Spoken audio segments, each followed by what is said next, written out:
दुनिया के सबसे बड़े कछुए को खाना खिलाते मोदी, पौधों को पानी देते मोदी, नारियल पानी का मजा लेते मोदी। दोस्तों वैसे अपने कैबिनेट के सहयोगियों को मोदी ने कुछ दिन पहले कहा था गर्मी बहुत है, पानी वानी पीते रहिएगा, हाइड्रेट रहिएगा। लेकिन देखिए खुद भी इस गर्मी में अपना कितना ख्याल रखते हैं मोदी जी।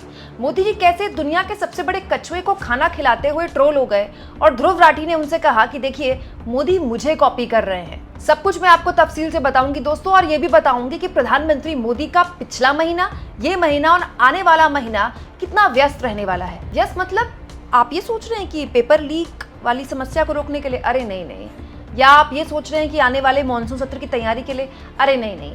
व्यस्त विदेश यात्राओं के लिए। दोस्तों प्रधानमंत्री मोदी सेशल्स के दौरे पर हैं और वहाँ उन्होंने कुछ इस तरह से अपनी वीडियोस और फोटोज शेयर की। दोस्तों सेशल्स में दुनिया के सबसे बड़े कछुए पाए जाते हैं। तो वहाँ बॉटनिकल गार्डन में पीएम गए हुए थे, तो वहाँ कुछ इस तरह से दुनिया के सबसे बड़े कछुए को खाना खिला रहे थे प्रधानमंत्री। हालांकि वो अलग बात है क्योंकि कछुए का शायद पेट भरा हुआ था, तो कछुए ने खाना तो नहीं खाया मोदी जी के हाथ से, लेकिन कछुए को मोदी जी ने खाना खिलाकर एक संदेश दिया कि कैसे वन्य जीवों के लिए उनके दिल में गहरा स्पेस है, गहरी जगह है। मोदी जी ने यहाँ पर पौधारोपण भी किया और इसके साथ साथ नारियल पानी भी पिया। भाई हाइड्रेट रहना भी जरूरी है ना। जब ये सब कुछ हो रहा था दोस्तों, तो ध्रुव राठी पीएम मोदी का मजाक उड़ा रहे थे ये कहते हुए। दरअसल दोस्तों ध्रुव राठी ने ये फोटो शेयर की अपनी, जहां पर पीएम पहुंचे हुए हैं सेशल्स में बॉटनिकल गार्डन में। यहाँ पर कुछ दिन पहले ध्रुव राठी ने अपनी फोटो शेयर की थी। हुआ क्या दोस्तों, जब पीएम सेशल्स के लिए निकल रहे थे ना, तो हमेशा बताते हैं ना पीएम कि मैं इस देश में जा रहा हूँ और बेसिकली वहाँ पर कितने दिन का कार्यक्रम है उनका। बेसिकली ये नहीं बताया जाता है कि उस कार्यक्रम से क्या अचीव होता है भारत को, लेकिन पीएम बताते हैं कि वो निकल रहे हैं सेशल्स के लिए। तो पीएम ने मैसेज किया था सोशल मीडिया एक्स पे, एक पोस्ट डाला था, उसको रिट्वीट करके ध्रुव राठी ने अपनी फोटो शेयर की थी कि as a fellow travel blogger, क्योंकि ध्रुव राठी ट्रैवल ब्लॉगर भी हैं, आप जानते हैं ध्रुव राठी अपना एक अलग चैनल ट्रैवलिंग का भी चलाते हैं। तो हो सकता है ध्रुव राठी सेशल्स गए हों, तो वो पीएम को एडवाइस कर रहे थे। पीएम पर उन्होंने एक तरह से जोक मारा, मजाक किया उनके साथ कि क्योंकि आप भी ट्रैवल ब्लॉगर हैं, मैं भी ट्रैवल ब्लॉगर हूँ, मतलब मोदी को ट्रैवल ब्लॉगर बोला ध्रुव राठी ने, क्योंकि मोदी जी भी इतना घूमते हैं और जहाँ भी जाते हैं वहाँ की फोटोज वीडियोज शेयर करते हैं। तो ध्रुव राठी ने कहा as a fellow travel blogger also I will recommend taking photos with Aldabra tortoise, it's lot of fun, enjoy your vacation. मतलब ध्रुव राठी ने मजाक किया था पीएम के साथ कि छुट्टियां एंजॉय कीजिए, सेशल्स जा ही रहे हैं तो ट्रैवल ब्लॉगर के तहत मैं आपको एक एडवाइस दे रहा हूँ। यहाँ पर जा रहे हैं तो यहाँ के टॉर्टाइज, यानी कि यहाँ के कछुओं से जरूर एक तरह से उनको देखिएगा। और एग्जैक्टली यही हुआ, पीएम वहाँ चले गए। तो ध्रुव राठी कहते हैं पहली बार मोदी जी ने मेरे सुझाव को सुना, अब मैं उनको एक और सुझाव देता हूँ कि फुल टाइम ट्रैवल ब्लॉगिंग शुरू कर दें और पार्ट टाइम पीएम का जो काम कर रहे हैं उसको छोड़ दें। ध्रुव राठी ने पीएम पर एक तरह से मजाक किया। दोस्तों वैसे कोई भी राष्ट्राध्यक्ष किसी भी देश में जाता है तो वहाँ उसको वहाँ की फेमस जगह में ले जाया जाता है। हमारे यहाँ भी कोई आता है राष्ट्राध्यक्ष तो आपने देखा होगा वो ताजमहल जाते हैं या जयपुर जाते हैं या राजस्थान जाते हैं, या जो भी उनकी इच्छा होती है वहाँ उनको ले जाया जाता है, एक आप दिखा सके कि एक तरह से भारत में और क्या क्या है देखने के लिए, या भारत का एक दर्शन करा सके। तो हो सकता है कि पीएम वहाँ गए हों तो एक तरह का सरकारी कार्यक्रम होता है, बट पॉइंट ये नहीं है। पॉइंट ये है कि हाल के दिनों में प्रधानमंत्री की विदेश यात्राएं कितनी हुई हैं, आपको ये पता होना चाहिए। दोस्तों क्या आप जानते हैं कि प्रधानमंत्री की विदेश यात्राओं की झड़ी लगी हुई है? जैसे सुप्रिया शनेत ने लिखा है जून 27 से 29 पीएम सेशल्स दौरे पर, अभी पीएम सेशल्स में है, ठीक है। उससे पहले 13 और 18 जून को पीएम फ्रांस और स्लोवाकिया गए थे, याद होगा आपको, फ्रांस में G7 की बैठक थी, वहाँ ट्रंप से मुलाकात भी हुई थी पीएम की। उससे पहले मई 15 से 20 में UAE, Netherlands, Sweden, Norway, Italy भी गए थे पीएम। हालांकि इन तमाम विदेश दौरों से भारत को क्या मिला हमको नहीं पता चलता, कभी भी नहीं पता चलता। प्रधानमंत्री जिस विमान में जाते हैं ना, बड़ा वाला जो विमान है, बहुत बड़ा वाला, उस विमान में बाकायदा एक कक्ष है। उस कक्ष में प्रधानमंत्री जब भी चाहे प्रेस कॉन्फ्रेंस कर सकते हैं। वो कक्ष इसीलिए बनाया गया है, लेकिन आज तक उस कक्ष में कोई मीडिया वाला ट्रैवल नहीं कर पाया, क्योंकि प्रधानमंत्री विदेश जाके प्रेस कॉन्फ्रेंस नहीं करते, घर में आकर सवालों के जवाब नहीं देते, उनका विदेश मंत्रालय नहीं बताता कि जिस देश में वो जा रहे हैं उससे भारत को क्या हासिल हुआ है।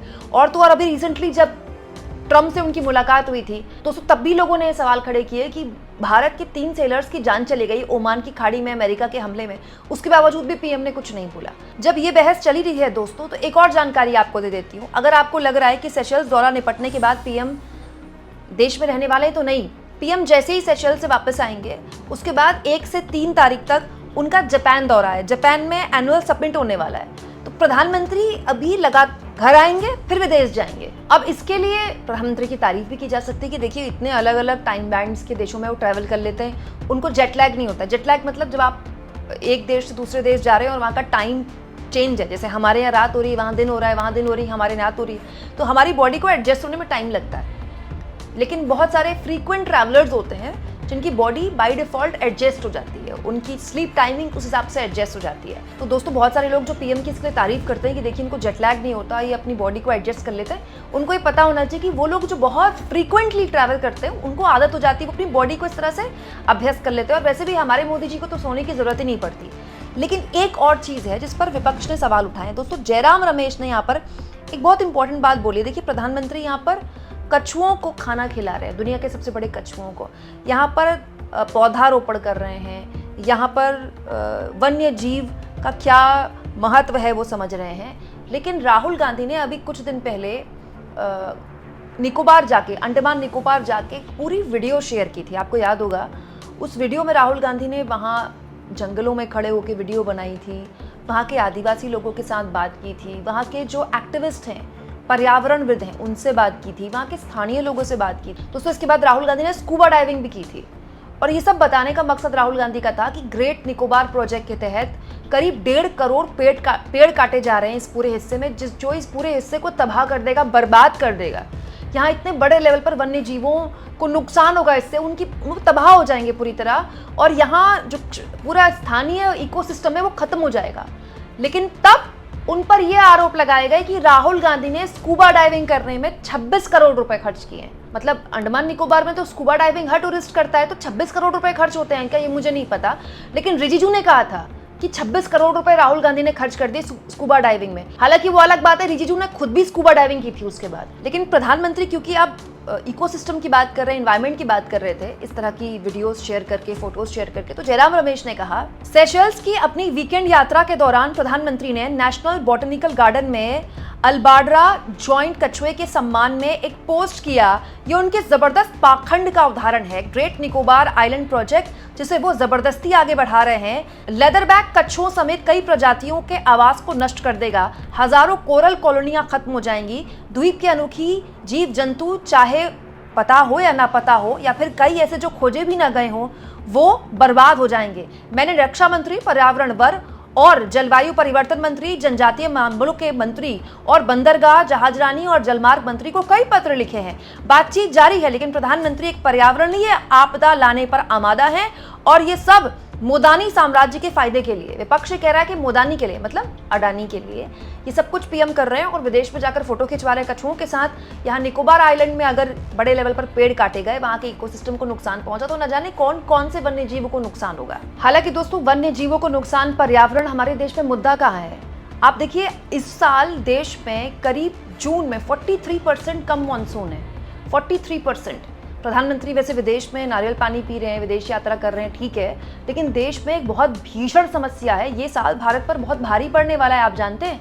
43% कम मानसून मतलब महंगाई बहुत बड़े लेवल पर बढ़ने के आसार हैं। क्यों दोस्तों, क्यों हमारे देश में अभी भी जो एग्रीकल्चर है, जो कृषि है, उस पर बहुत बड़े स्तर पर लोग उस पर डिपेंडेंट हैं। और प्रॉब्लम ये है कि ये जो एग्रीकल्चर है बहुताया आज भी मानसून पर डिपेंडेंट है, मानसून पर निर्भर है। तो अगर मानसून 43% कम होता है जून में, तो इस साल खरीफ फसल को क्या नुकसान हो सकता है।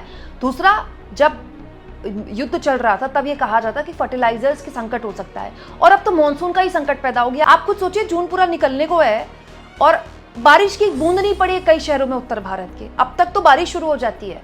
ऐसे हालात में देश के आगे बहुत बड़े बड़े संकट खड़े हैं। आप इस मुद्दे पर क्या सोचते दोस्तों, कमेंट बॉक्स में जरूर लिखें।